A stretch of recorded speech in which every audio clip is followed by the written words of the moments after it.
Welcome back to the Charlotte and Giselle podcast. I am excited to introduce you to a very special guest today. Today, we have the pleasure and the honor to have Dominique Antiglio with us, who is one of the world leading authority on the topic of sophrology, which is a topic very near and close to my heart, a topic that is very, very well known in France and not so well known in the UK and the US. And one of our mission with this podcast episode is to get it known by you so that we can explore the tools together.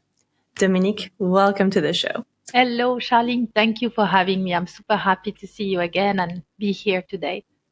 Likewise, I'm so happy to see you again. We met when we were both keynote speaker. We were on stage together. Yes. It was a wonderful opportunity. We were talking about the topic of burnout, which is a topic that we both work with on a daily basis. Totally. And it's so good to have you here today. Before we dive in any further, could you perhaps give us a little bit of background, what you do, who you are, what is sophrology? Yeah, so my name is Dominique. I'm based in London. I'm originally from the French part of Switzerland. And my mission or my passion is to work with sophrology. And sophrology is a type of therapy or stress management tool that is, as you said, widely used in continental Europe, especially in France, Switzerland, Belgium.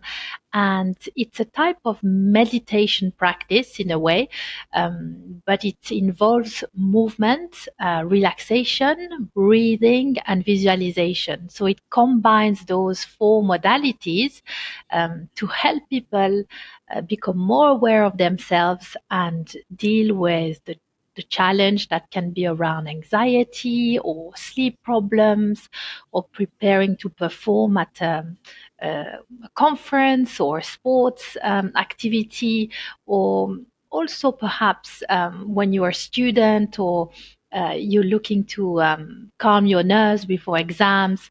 So it's got both a stress management and self-development component as well as a performance component. That is so useful, Dominique. And before we explore some of the tools that sophrology has to offer, one question that's really burning on my mind is, why is it that sophrology is such a success in France? It is endorsed by the government. It is offered by the insurances. I remember my mother having sophrology. It's very easy to find a sophrologist. It's very available. I remember finding it in Spain as well, in Switzerland, Belgium. And then there is a bit of a knowledge gap, isn't there, when it comes to in the UK? I haven't seen it as much as I have when I met you. I was so glad to know there was an ambassador and you really are the authority on the topic. But perhaps could you tell us why you think there is that gap between continental Europe and the UK or the US? Yeah, it's a great question. And I think your observation is totally right. I also might ask myself this question often because Paris is only 2.5 hours by train from here. So how come sophrology has taken so long to cross the channel? I think, it's first of all, I think sophrology was the type of mindfulness that continental Europe had until maybe 15 years ago, where mindfulness started to penetrate the market of France, and now it's a well-known practice. So I think at the same time as mindfulness or la pleine conscience, as we say in French, came to France, I think sophrology started to penetrate the market here and in English-speaking countries. And I think maybe it's simply a cultural thing. Maybe, I don't know, I was maybe the first sophrologist who was maybe able to translate the work in English. I don't know, maybe there was not enough sophrologists, so there is at least one that does that work. Sometimes I'm asking myself. Also, I think, if you think about little things like French cuisine, for example, how long did it take to have a truly good French restaurant in London, like that really does French cuisine for many years. Like I've been in England for a long time now, and it's only maybe in the last 15 or 20 years that you can find amazing French cuisine here. Before it was like an imitation of it, or like a not truly. So I think it's those cultural things. They take time, and they take opportunities to be created, and maybe it's just some kind of divine timing. I don't know. To be honest, I don't know. I think it's cultural. Yeah. It is absolutely Yeah. cultural. Yes, definitely. And one thing that I really love about sophrology, and I would love for your expertise on that point, is that in my experience, it demystifies a little bit the meditation practice. And what I mean by that is there is even the word meditation sometimes, at least in my clientele, can be almost off-putting, that label of meditation, because it seems a bit hard to attain. And I've lived in India. I've learned meditation in India, living in an ashram, but not everybody can go and live in an ashram for 3 months. And this idea or this Instagram pictures of that perfect yogic position in this perfect lotus pose, in the perfect environment with the perfect meditation practice, I think can actually make it quite scary and almost make it look inaccessible. And I think that can be dangerous in a way, because meditation is a state of being. It can be as simple as closing our eyes and practicing silence and breathing slowly. Can you tell us a little bit how sophrology can help demystify that practice? Yeah, I totally agree with you. I think most of the comment I get is, "Oh my God, I've just done 10 minutes of sophrology, and it, I have never been to that place so quickly." So that's what people say. And I think one of the strengths of sophrology is that it provides this bridge between daily life, an active daily life. Now we are 2024, people have a very different life than they used to have in ancient time. We're full of adrenaline often. We are running around. We have stresses in our mind, in our bodies. And the idea of suddenly stopping everything and closing your eyes and being faced with sensation, perception that you don't necessarily understand, and that maybe you think are not correct, because a lot of people think they have to do something right when they meditate.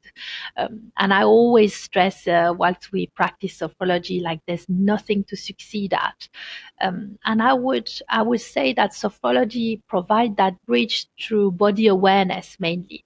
So everybody can stand and do a little rotation of their arm, or take a deep breath, lifting their arm up in the sky, and then relax for 2-3 seconds, and just feel what's going on. What I've just felt in my body. Maybe my shoulder are a bit tense. Maybe my breath felt restricted, or maybe today I feel strong and tall and big and expanded, or today I feel contracted, or I feel. And and I think those simple sensations are the first way we can learn to connect with what is the simplest, is our body, because our body is always here in any situation of life. And it's the first step into meditation, is being able to observe a sensation first, something tangible. For example, if I jump on the spot for 30 seconds, and then I stop and close my eyes, I will feel a lot of sensation. I will feel my heart beating faster. I will maybe feel warm. I might feel a tension in my leg, or I might feel a bit wobbly and needing to sit down, or there will be some sort of experience arising in my consciousness that I can start to observe. And being the non-judgmental observer is meditation. So in essence, when you jump and you stop for a second and you listen, you're meditating, and that's enough. And it doesn't need to be pleasant, initially, because we're faced with a lot of tension maybe, or we are tired. So why don't we just lie down on the floor and do a relaxation? So I feel a meditation is a big ask for a lot of people in this age we live in, where there's a lot of stress. And I think Sophrology can help you starting to get to know yourself and connect with yourself with something very simple initially. Yeah. Mm. And I think this connection that you're talking about is really key, especially when we both see a lot of patients and clients that suffer from burnout. One of the primary sign or symptom of burnout is that disassociation, right? So the Totally. mind is running at 1,000 miles an hour and you're hyper analytical and you're hyper intellectualizing everything that you do, everything that you think or ruminate. Yet often there is that disconnect whereby the body is almost not fully attached to the head, right? Totally disconnected. Yeah, I Disconnected. agree. And for me, the first step into any awareness practice is connection. Yeah. And so you need to start to connect where it's easiest. Maybe it's through your sense of hearing, and maybe the best way you start to connect is by music or silence, or maybe it's movement, and therefore when you walk you can connect to yourself, or is it reading, because at that moment you're starting to listen to, you know, the resonance of what you're reading, or the emotion that the story brings to you. So I think it's being aware, where can I start to connect with myself, where does it feel natural to go and start to connect. When I was at the peak of my burnout episode, I worked with an NLP coach. Mhm. Back then, I didn't work with a sophrologist, but I worked with an NLP coach who had integrated some sophrology tool. And the five senses in NLP are in many ways very similar to the techniques in sophrology. And what I uncovered, which was really, really interesting to me, is that because I was so visual, reconnecting with my inner vision, so through visualization and picturing myself in a version that I was aspiring to become, was profoundly healing because I could see it. Whereas when I heard it, or even when I felt it, because I'm not that kinesthetic, Mhm. it just didn't happen for me. It didn't do Yeah, the thing that I wanted to do, right? exactly. And just that exploration of what is that sense that's hyper activated within you and how can you leverage that as a tool? Can you tell Totally. us more about the role of the five senses in your sophrology practice? Yeah, I think you're totally right. I think the tool of Sophrology allows you to start where it's comfortable. And we have 12 degree of practice in Sophrology, like the whole method. And in no way I'm saying that you have to do the 12 level to be feeling good. You know, you can do 10 minutes, and that's a good start. But through these different degree or level, we learn to explore different aspects of ourselves. And the first aspect is the body, obviously, like learning to move the body with a bit more awareness. And then we go to the mind aspect in degree 2, and how can, because as you say, our senses inform our awareness. So what we hear, what we taste, what we see, etc., defines what we learn from the world and how we can then position ourselves towards the world. And so we have specific meditative practices on the five senses, so on listening, seeing, smelling, etc., through a very simple way. And it makes you aware, oh my god, like I'm really using my ears all the time, and this is what I perceive. And what if I block my ears, or what if I block the light in my eyes? And like it makes you aware. It makes you aware of the magic that you actually are as a human being, because you Mm, have those senses and because you can use them. And by becoming more aware of the all those inputs, you can also learn to decide what you're gonna do with that. You know, how you're of gonna interpret consciously a is it a noise or is it a sound for you? You know, is it is it a lovely image that you enjoy, or does that trigger anxiety? Like, well, how do I react on this really basics level of my physiology? Because that's what we're faced all the time with. Yeah. So that's, And we also face with hyperstimulation of those senses. yeah. So I wonder to what extent in your practice you also encourage patients to have periods or moments where they cultivate senses deprivation. The reason I'm asking that is some of my own practices are around using floating therapy, where I go into a tank and I put myself in a completely still and silent situation, or I close my eyes and I make sure that I don't have all that stimuli, which is really challenging for me because I'm so visual. What is your take on that? My take on that, I think, is do what feels comfortable. I know some people can be extremely anxious initially with silence, with not with the notion of nothing. It's you have to be already quite connected to yourself and feeling at ease with yourself, that you can remove the outside world and go into your inner world and feel safe there. Because I think we learned we learn a lot by being stimulated by the outside world, and our inner world is sometimes a little scary initially, because when we suddenly go in that inner world, maybe that's where we feel the tension, that's where we feel the fear, that's where we feel the anxiety. And so I would say, I think sophrology prepares you step by step to for acceptance of and getting to know yourself and connect to yourself and know you are safe in that connection. And if suddenly, with a bit of practice, everything is removed around you, in terms of what you say about the tank, for example. I absolutely love Watsu. So it's a similar practice, Yes. like where you lie down in water and the therapist moves your body around, your eyes are completely closed, and at some point even you go under the water, and then it's like a dance. And I know what you say there, because I've experienced many times. It's such a healing dance, because you don't know where you are in space anymore. There's no time. There's just the breath and yourself.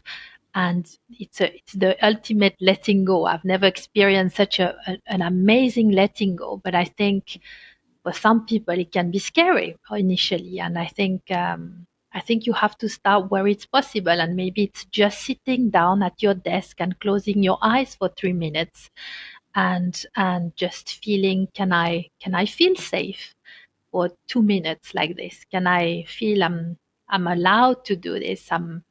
I'm giving myself permission as well to go there. Yeah.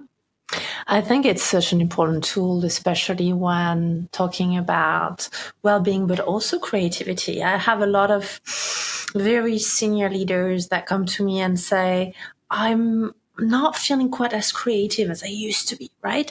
And what is really becoming quite apparent to me, and I would love your take on that, is we actually live in a society now where we borrow somebody else's imagination constantly, right? We watch movie to entertain ourselves, and don't get me wrong, I love a good movie on a Saturday night, but a lot of my clients actually tend to do movies or series as the default mode, as their Yeah. relaxation technique. So if I Yeah. ask, how do you relax at night? 99% of the time I'm going to have, I love this series, and I tend to binge on that series a little bit. And anyone listening to us right now and identifying with that, we're not saying it to be judgmental at all. I've done this for many years, but I have come to the realization that just does not serve me, because in that moment, what I'm doing is I'm not tapping into my inner creative power. I am not using my imagination tools. I am not using my visualization ability. Instead, I'm just borrowing somebody else's imagination. What That's is your take lovely. on that? Oh, I agree. I think it's and there's the blue light at night as well on your screen, that is Mm. going to keep you awake for, or disturb the quality of your sleep for, and that is over time, it's depriving you from your the amazing energy you can tap into once you sleep. Yeah. So I agree that it's not the optimal place to rest, and it's not the optimal way to recharge on many level. And I think it says a lot about the world of today that we have all the possibility of escaping our inner world. Like we can not connect, like it's possible to literally disconnect all the time. Because I was talking about someone the other day who was saying that she goes to church, and that's the thing she does to recharge. And I was like, oh yeah, that's true. Actually, in the church, I don't think I have seen someone on the phone talking yet. And it's true, like where now in the plane you can also have your Wi-Fi, Mm. like, so like where is there a place where you cannot connect to your phone, where you have to disconnect? And it's true, those places now we have to create them ourselves if we want to start to unlock our superpowers. Yeah. We need Absolutely. to make the space. And maybe for me it's all about baby steps. I think, when you've been, overloaded with information all day, it's true that sometimes it's easier to stay in that state, and get some more information in to keep the same rhythm, rather than having to change the rhythm. It's painful at night to suddenly try to switch off when there's too much stress, too much tension, too much worry. So I Mm. think it's baby Mm. step. It's learning to be comfortable with the uncomfortable by starting with small things. And it could be switching off 2 minutes earlier, your video 2 minutes earlier before you go to sleep, and say, okay, tonight I'm going to take 2 minutes before I sleep to consciously connect with my breath, or to consciously tense and relax my body, or to consciously drink a glass of water before I go to bed, or to consciously set a positive intention for tomorrow. And it can start with these 2 minutes, so that it doesn't feel like another stress and another thing we have to perform at. And slowly, I think we can follow that thread and it becomes more acceptable. Yeah. Dominique, I really love that you just mentioned the difficulty of switching off, because that's a recurring theme in top performers and high achievers, especially if you have this type A personality, what I like to call a bit of professional perfectionism. Yeah. Do you feel happy to have a bit of a role playing session with me Yes. when I step into the shoes of someone that might have some of those symptoms, and we explore how sophrology could help that person? Yes. Let's go. Yeah. So I'm going to actually use your own words, because I think that was such a beautiful example. Let's say I'm Danielle and I'm really struggling to switch off. So that's my number one problem. I am a very, very busy person. My days are a succession of back to back meetings. I am very successful at what I do, but then comes nighttime, I can't switch off. Yeah. I log off my computer, and then here comes rumination, and I worry about everything that I could have done or should have done. And it becomes a bit of a nightmare in my head. Mhm. Is there anything that Danielle could explore with sophrology to help him build tools to alleviate a little bit of that rumination? Yeah. I think, okay, the best way is to prepare the night during the day. So, and I know it's a big ask sometimes, but that would be my, if you're allowed, if you can do this, then it's the best. Like, to take 1 minute before, in between each of your meetings, to reconnect with yourself, and to just maybe put one hand on your abdomen, one hand on your chest. Maybe you can't do this at work because it's too weird, so just go in the loo for a few minutes, and just take an in breath and an out breath, and ask yourself, how do I feel now? Like, honestly, like, how do you feel now? I feel so wired, or I feel excited because I've just managed a deal, or how do I feel? And then to just consciously breathe in, tense your body, to acknowledge the tension or the frustration or the excitement, and then to let it go. And if you do that 5, 6 times, it takes literally 2 minutes. It means that you're staying connected somehow to you throughout the day, and you don't accumulate all these emotions, these experiences that then are totally unprocessed. And when you arrive home and you switch off the computer, then you have to deal with every minute of your day that is kind of a chaos in your mind, in your nervous system. Everything is chaotic, and that's why it's hard to face. And then if you've forgotten to do that, which is totally understandable, because it takes it, you almost have to put a note on your phone, I mean, to be able to be reminded, because it's hard to remember those things. Then I would say you could do a few sophrology moves, like gentle moves, to process the tension that you have in your body before you sleep, and then use the breath. I think when we're totally overwhelmed and we're not sure where to start, going back to movement and breathing is the most natural thing we can do. And I think especially long exhale, where you inhale on 3 and exhale on 6, for example, you double the time of exhalation. That's kicking your parasympathetic nervous system, and immediately your muscle will start to relax, your mind will start to relax, and it does only take 10 breaths to start to feel the change. So that's where you could start. But I think it's all an inner positioning at the end of the day. I think there's nothing wrong in being active and energetic and ambitious and excited and driven. I think we should celebrate those qualities, because they are incredible qualities that we have.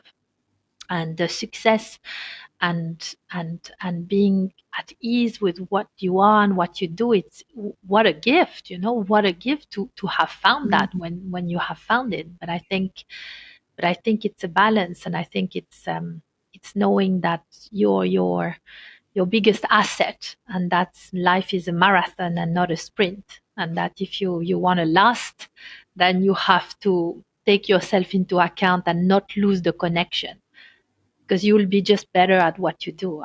So Of it's worth course. it. I'm smiling because I'm training for my race right now. So Oh, I are have the you? joy of training my aerobic heart rate. Well done, well done. That's And amazing. treating life as a marathon and Yes. not a sprint has Yeah. always been a huge challenge for me. And after many years of coaching and being a coach, it's still a growing lesson Yeah. every day. It's So true for all uh, of us, I think. yes, Yeah. yes, absolutely. It's a rinse and repeat, isn't it? Yes, yes, and it's never finished. I mean, the work is never finished. Once I asked someone who was supporting me with therapy, like, when is gonna be finished all this? Like, I've been working on myself for so long now, since I'm 15. And she said, I mean, if the work was ever finished, you wouldn't be here. I was like, all right, so okay. Like, you wouldn't be a human being on this planet. You'll be a god or some sort of perfection. Yeah. And it doesn't exist. So yeah, we have to accept where we have to do the work, and that's it's part of the human experience. Yeah. So Indeed. You mentioned a tool that I want to explore a little bit deeper, just to make it clearer, maybe if our audience is not familiar with it. When you talked about tensing the muscle in between meetings and yeah. releasing, are you talking about PMR, progressive muscle relaxation? Is that the Yeah, for technique you're example. referring to? Or is Yeah. there another one that is more specific to sophrology? Maybe could you walk us through that in more granular detail in case this is new for the audience? Yeah, I mean, it's very simple. It's like you inhale with your nose, so you take an in breath, and then you tense your body. For example, you clench your fist, you tense your shoulder, you tense your buttocks, your tummy, yeah, like every part of your body, your feet, your toes, whilst you I'm hold doing your it. breath for maybe 3 seconds, and then you exhale with your mouth. A slow, long exhale, and as you exhale, you release all your muscle consciously, and you can do that standing, sitting, lying down, and it's super easy, and it gives you a sensation of reset in a way. And you can do it 3-4 times if you feel it's appropriate. Or yeah, it's a little, it's something very simple, but it does bring awareness to your body. Therefore, it stops the mind racing for a second. Yeah, you Yeah, have to concentrate somewhere else. Suddenly, you have, as you say, you have to connect with your body and not only be in your mind. Yeah. I love this too. I would love if you did it with us for 3 rounds. Yeah. Okay. So Yes, let's do if it. you are not driving, then close your eyes and just take a moment to find a comfy position wherever you are. And simply take an in breath through your nose. Hold your breath and tense every muscle of your body. One way or another, it doesn't need to be strong. You can do a gentle or strong tension and exhale with your mouth. Now exhale, release the air and relax your arms, relax your cheeks, relax your jaw, relax your muscles everywhere in your body down to your toes. And then start again. Inhale with your nose. Hold your breath, tense every muscle of your body, clench, and then exhale with your mouth and release the stress, release the tension. Just notice what you feel in your body. There's nothing to succeed at. Even if you can't connect through that, that's fine. And just one more time, inhale. Hold your breath, tense your body, acknowledge a stress, a worry, an anxiety you may have been through today or you're feeling right now, and then decide you can release it through your out breath. And then just pause, because those pause and when we observe the sensations in our bodies, it's as important as the stimulation. The pause is part of the exercise. So just pausing and noticing without judgment. And that's it. Then you can carry on your day. You know, that's all it takes. I love it. I have to say, Dominique, because I'm normally in the trainer's shoes, and that's the tool that I give. I feel so blessed to receive it from you right now. Anytime you call me. We'll do it the other way around too. Exactly. I would love to. Yeah. Absolutely. This is really helpful. Can we explore maybe another type of recurring theme that I see a lot? And just to give an idea of how sophrology can really help some of our day to day problems, could I step into somebody else's shoes Yes, for a please. moment? Yeah. So, one thing that is perhaps a recurring theme that I see, particularly post pandemic, is the constant worry around sleep and Yeah. insomnia. And I know sophrology is a wonderful tool, so I would love your take on that. So let's say I'm now stepping into Nicole's shoes, and I'm quite career obsessed, let's face it, but I also have two little ones that I adore, of course. And I'm really struggling with my sleep. Not so much Hmm. because I can't switch off, but because I actually struggle to fall asleep or to Hmm. stay asleep. So I also Yeah. wake up in the middle of the sleep feeling quite anxious. And although Nicole managed to not smoke during her pregnancy, she's back at it. She was Hmm. a Yeah. smoker. She's back into the smoking loop. So she's quite anxious. She's smoking. She's in this loop. And when she doesn't smoke, she worries about gaining weight. So then she Hmm. gets more anxiety and more insomnia. And that's where we are. Is sophrology a good route to go for Nicole? Yes, it is. And I feel the pain. I've had also a child, and I know the sleep is tough. Like, there's nothing you can really solve in the early year of being a parent. Your child physiologically often cannot sleep as an adult, so you will have those time where it's challenging, and until your child's nervous system can be old enough to really embrace sleep as an adult, it is a massive challenge, and especially if you're working. I mean, it's going through the day when you haven't slept is one of the most difficult, and you do gain weight, and you do, there's all these physiological issues that come from lack of sleep. So I mean, I always start from, as a complementary therapist, I always start by saying to people, okay, if you can't sleep, maybe it's good to see your doctor first. Go to your doctor, do a blood test, see how you are generally, and there might be some very simple things like vitamin D, like magnesium that you're lacking. Like, go start from a physiological place. Ask yourself about coffee, about cigarettes, about, do you drink enough water? Do you eat enough protein during the day?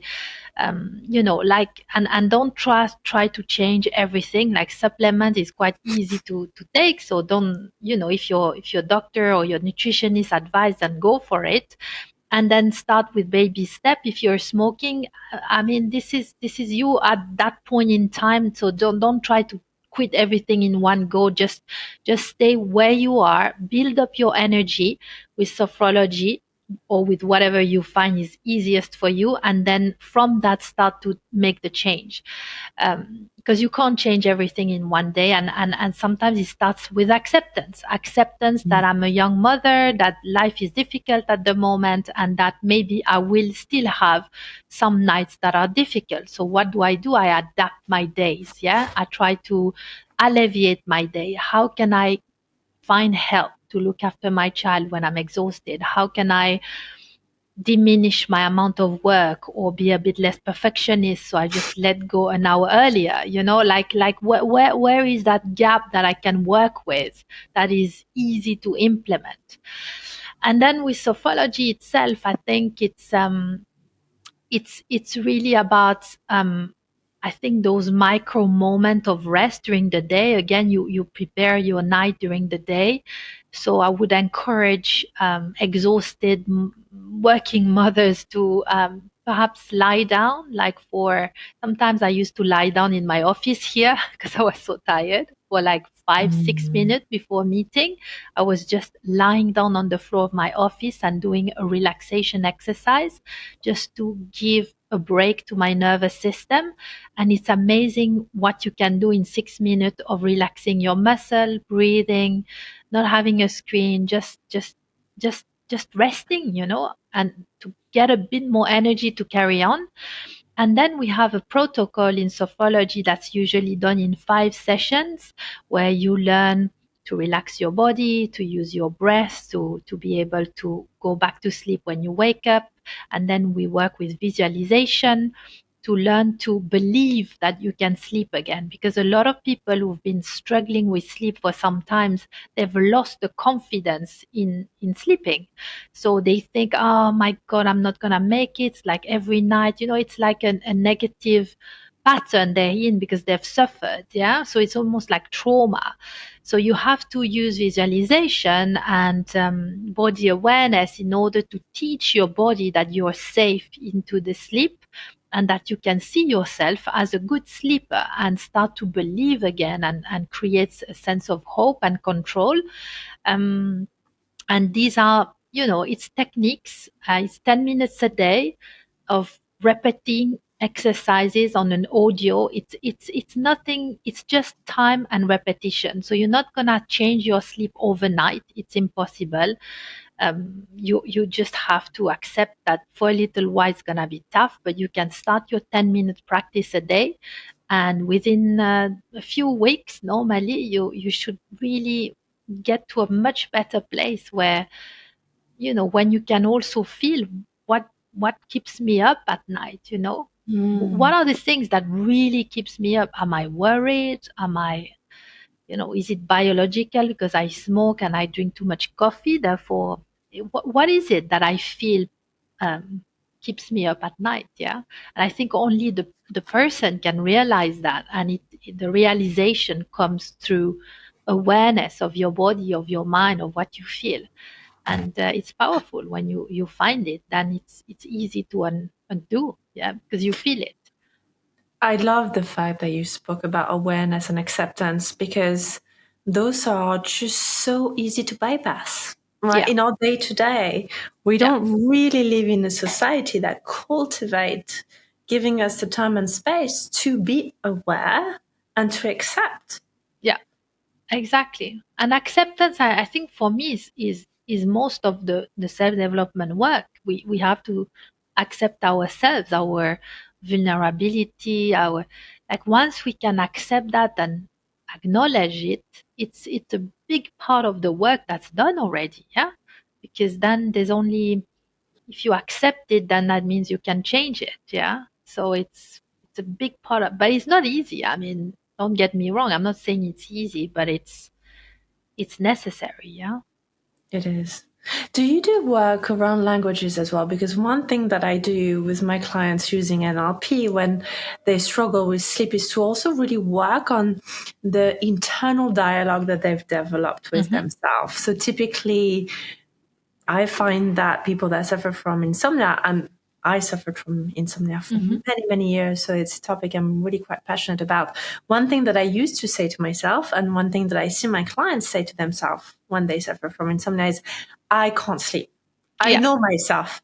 I Yeah. can't sleep. Right. Yeah. And even identifying with insomnia. So after my diagnosis, I actually went through a period where I had a massive step back, where my Yeah. insomnia got worse because instead of feeling a release from the diagnosis, I felt that very, very heavy label. And I just identified as an insomniac. I have a Yeah. clinical diagnosis. That's it. I cannot sleep. It's official now. Yeah. Right. Wow. Yeah. It's tough, And isn't it? Yeah. yes, I went through that phase. So I tried the sort of traditional medical route, and then I got that diagnosis, and it really set me back because it only triggered me. So then I developed this really negative relationship with my bed and my bedroom because I walked in as the insomniac that cannot sleep. Yeah.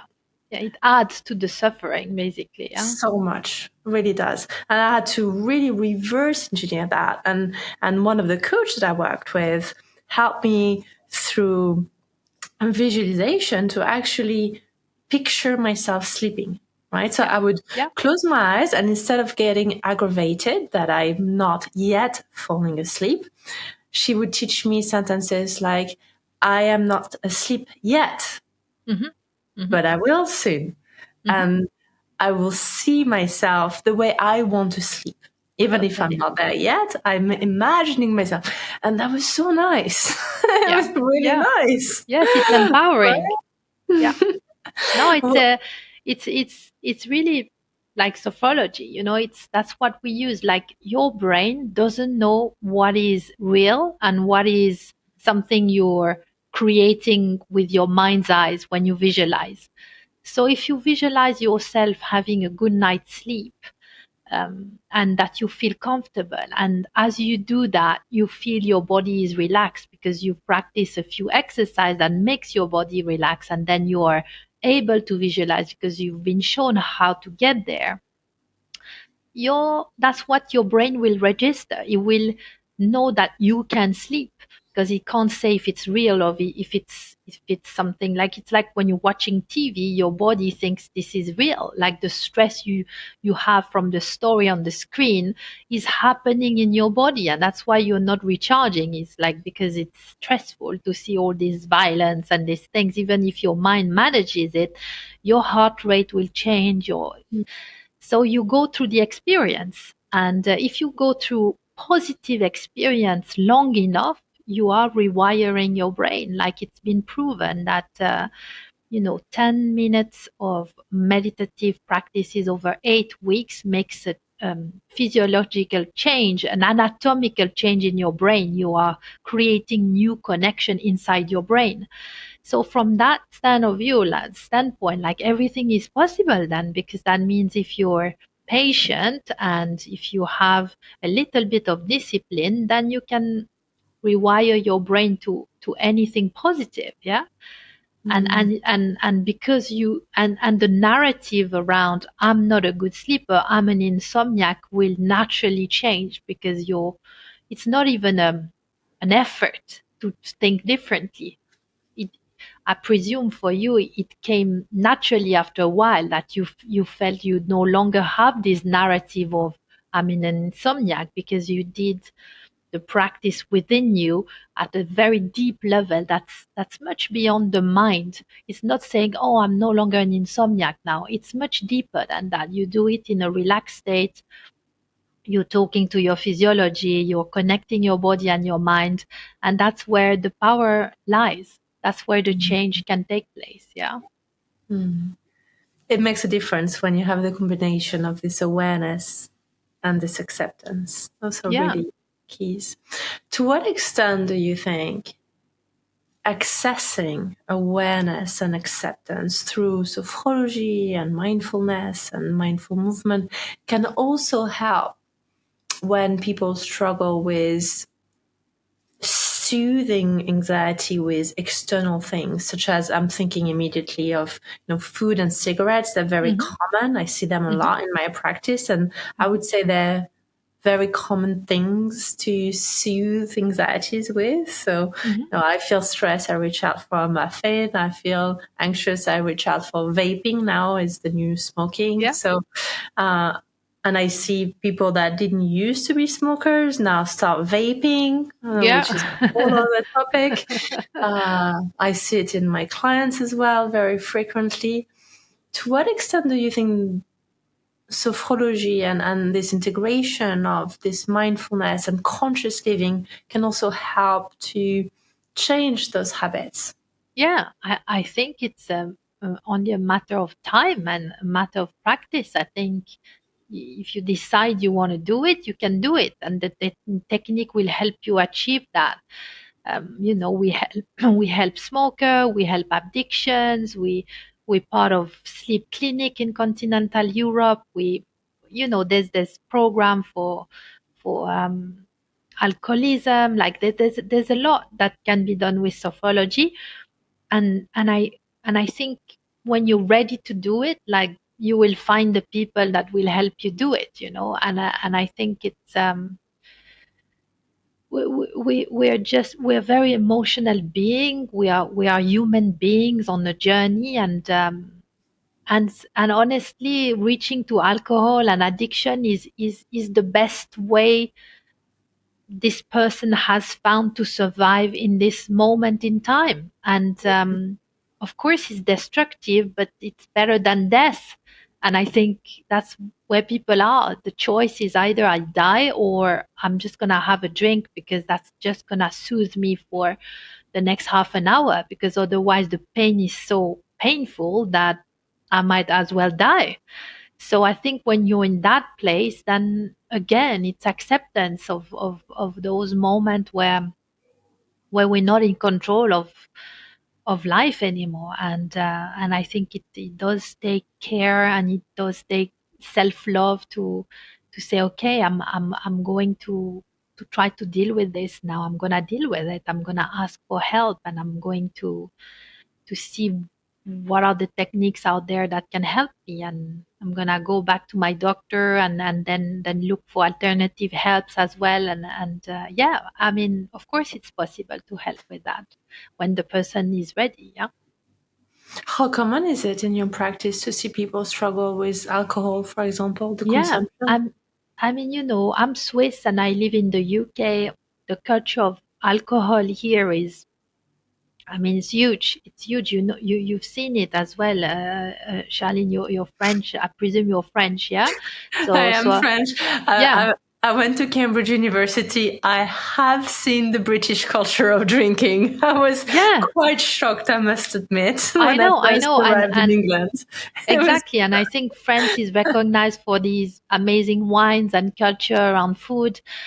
But it's even a different topic here. It's very interesting to observe, that when you're a young professional, alcohol is part of your success in a way, because if you don't show up at the pub at 5 o'clock for those drinks, then you're not gonna speak with this person, and therefore you're not gonna be part of the competitive environment or being able to connect with certain people, and that's often done around drinks. So it's very, very, very hard to avoid it here. Like, how do mm, you reconcile trying to find your way professionally and going up the ladder without alcohol, honestly, it's tough. It's really tough. I mean, if you really, you have to stand for what you believe. And still to this day, like I drink one glass of champagne a week. I never say this, it sounds terribly posh, but that's what I drink. If I drink something nice, so once a week I go out.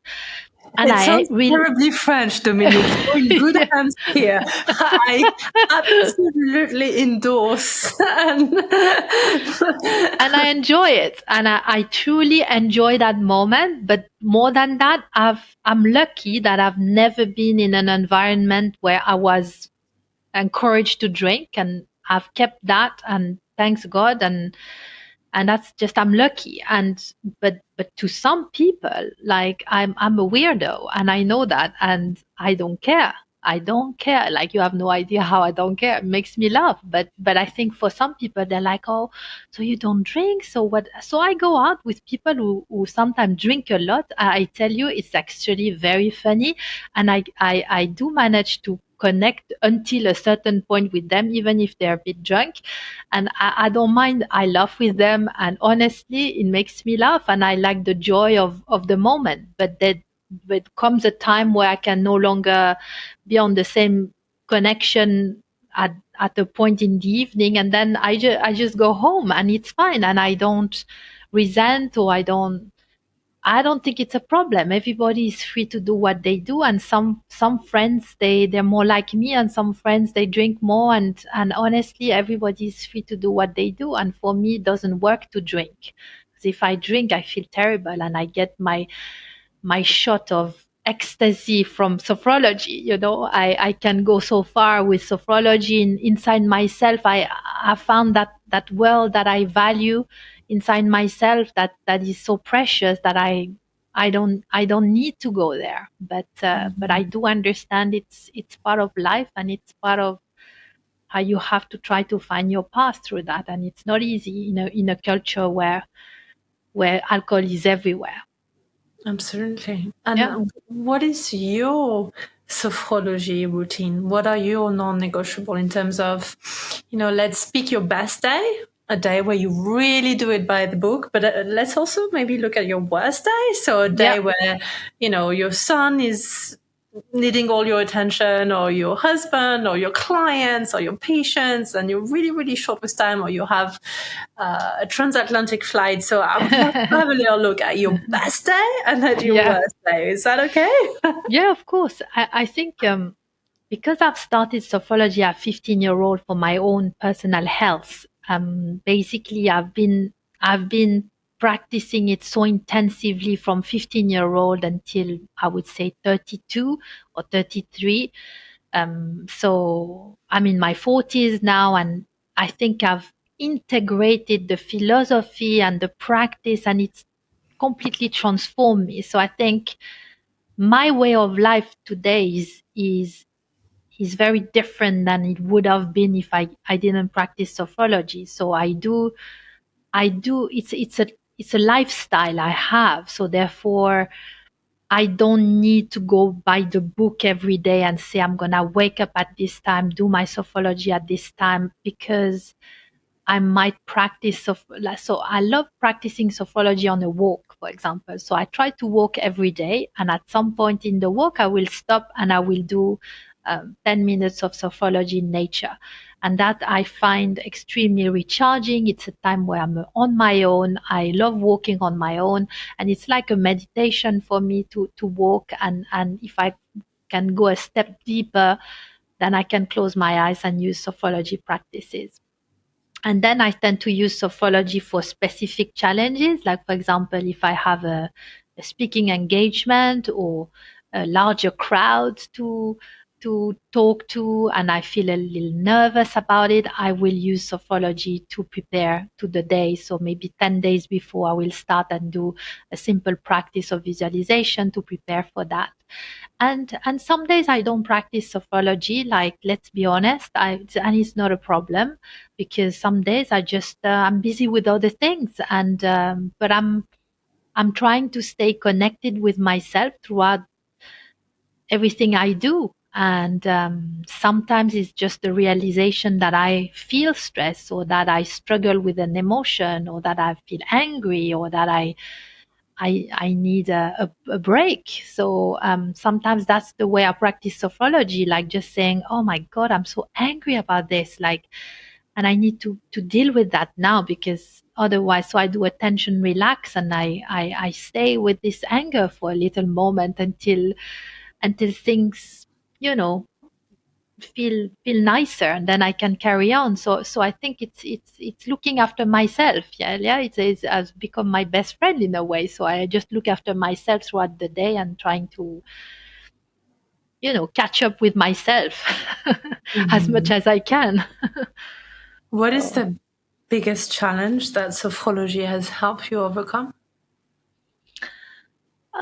there's many. I think the biggest was that initial total disconnection I had with myself as a 15-year-old. I think I started to develop fainting episodes and intense tiredness. I think I was in an emotional burnout at the time. I was playing a lot of basketball. I was a student, and I had been raised in a fairly emotionally disconnected environment. And being an extra sensitive person, I think it was probably the most difficult environment for me to be raised, because I was striving for this connection, and like looking for those connection, and I didn't have them on an emotional level, on quite subtly. It doesn't need to be like anything destructive. You can become ill because you're not heard, or you're not acknowledged, or you're not, you know what I mean, on a more subtle level. So I think sophrology showed me very quickly in a few sessions, 5 or 6 sessions initially, that there was a space inside myself where I could go, and there was a connection there, and I needed to be more aware of the stress I was carrying, the anxiety, the tension, all those things I hadn't been encouraged to be aware of, because the adults surrounding me at that time were not able to give me that sense of awareness of myself.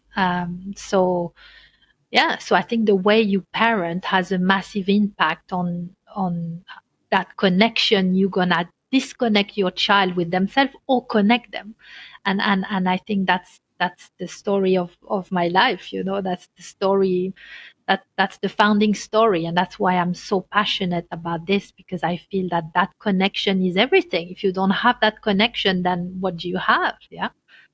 And do you think that disconnect contributed to your burnout episode?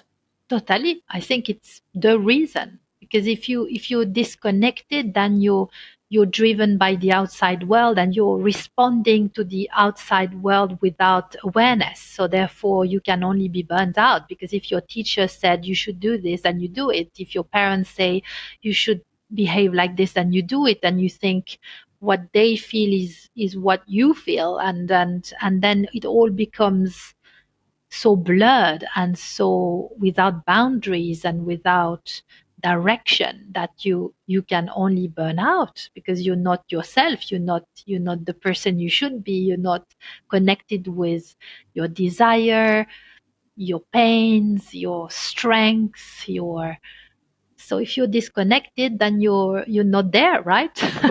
So And that's the worst place to be. Yeah.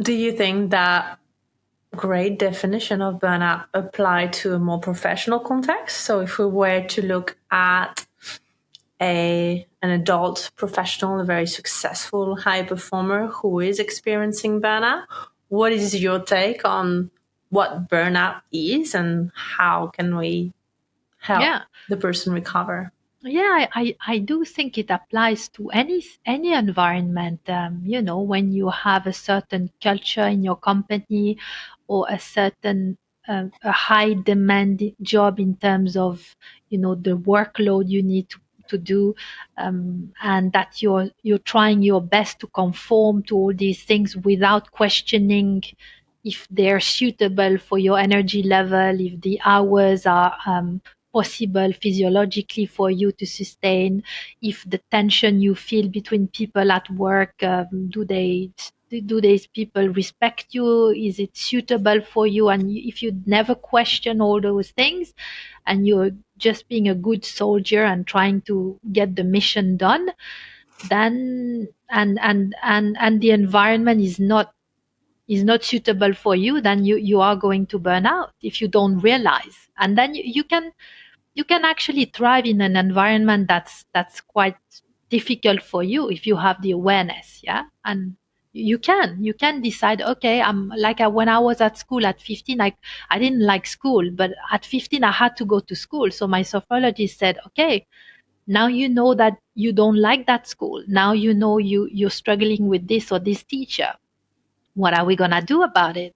You can't leave school. You have to finish your school. So how are you going to feel empowered within this environment so you can feel more in control?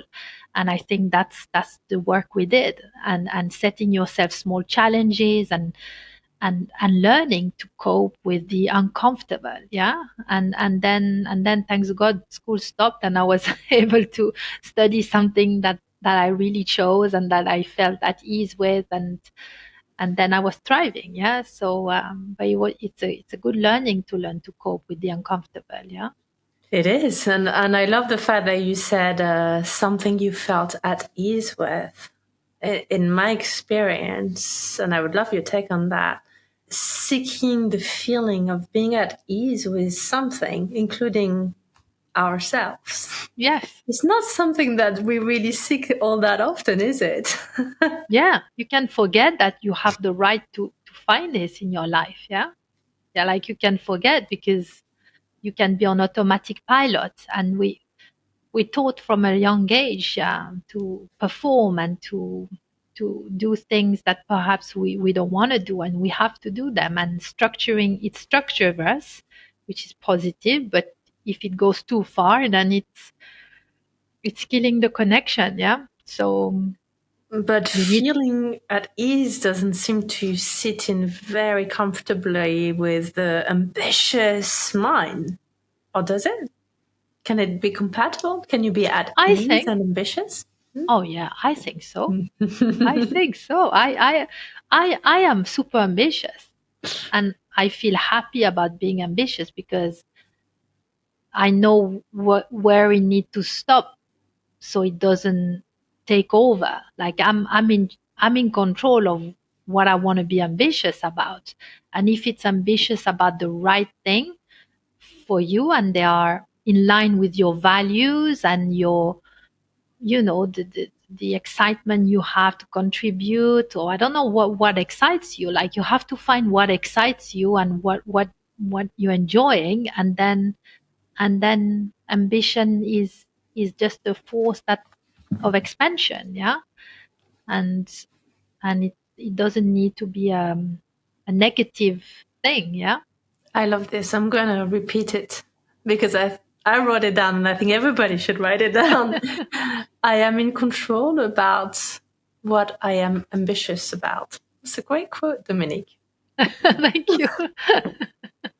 Thanks. It's my second favorite. I've also heard one of your talk where I wrote something down that you said that has actually stayed with me and really had a profound impact. You said, "I set the pace." Yeah. You said that was your Yes. mantra, and I Yes. felt truly inspired by that. Yeah. I set the pace.